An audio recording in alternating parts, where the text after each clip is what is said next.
দেশের ব্যাংক খাত থেকে ৫ লাখ কোটি টাকা চুরি হয়ে গেছে, যা আদায় করা সহজ নয় বলে জানিয়েছেন গভর্নর মোস্তাকুর রহমান।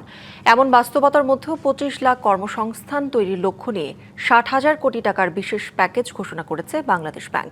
এই অর্থ ব্যবহার হবে বন্ধ কারখানা চালু সহ উৎপাদনশীল খাতে। ১ কোটি কর্মসংস্থান সৃষ্টির নির্বাচনী প্রতিশ্রুতি বাস্তবায়নে বন্ধ কলকারখানা চালুর উদ্যোগ নিয়েছে সরকার।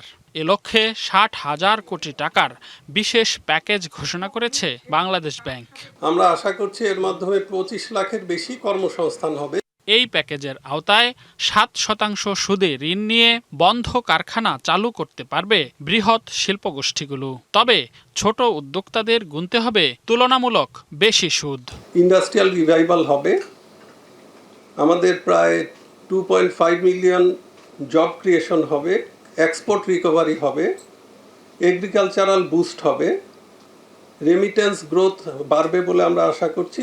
স্বাভাবিকভাবে জিডিপি গ্রোথও বাড়বে, গ্রিন ইনভেস্টমেন্টের পরিমাণটা বাড়বে, বিজনেস কনফিডেন্স আবার ফিরে আসবে। গভর্নর জানান, ব্যাংক খাত থেকে চুরি হওয়া টাকা উদ্ধার সহজ নয়। তবে অর্থনীতি গতিশীল করার স্বার্থে সহায়তা প্যাকেজ হাতে নিতে হয়েছে। আমরা এমন একটা সিচুয়েশনে আসছি যখন ৫ লাখ কোটি টাকা চুরি হয়ে গেছে। ঈদ আসবে, সাথে ক্যাশব্যাকও আসবে। নিজের বা প্রিয়জনের জন্য কেনাকাটায় এবারও নগদ পেমেন্টে পাচ্ছেন দারুণ ক্যাশব্যাক। তাই যাই কিনুন, পেমেন্ট করুন নগদে। ব্যাংকিং সিস্টেমের 1/3 টাকাই নাই। এগুলো আসলে এনপিএল বলছি আমরা, সফিস্টিকেটেড ওয়েতে। এর একটা বড় অংশ কিন্তু আসলে চুরি হয়ে যাওয়া টাকা, এর এগেনস্টে প্রপার কোনো অ্যাসেট নাই। ন্যাচারালি আমাদের ইকোনমি এখন যেই জায়গাটায় আছে, এ ধরনের একটা ইনভেস্টমেন্টকে বুস্ট করার জন্য কাজ করা ছাড়া আমাদের হাতে অন্য কোনো চয়েস নাই এই মুহূর্তে। এ প্যাকেজ বাস্তবায়নে ১৯,০০০ কোটি টাকা দেবে বাংলাদেশ ব্যাংক।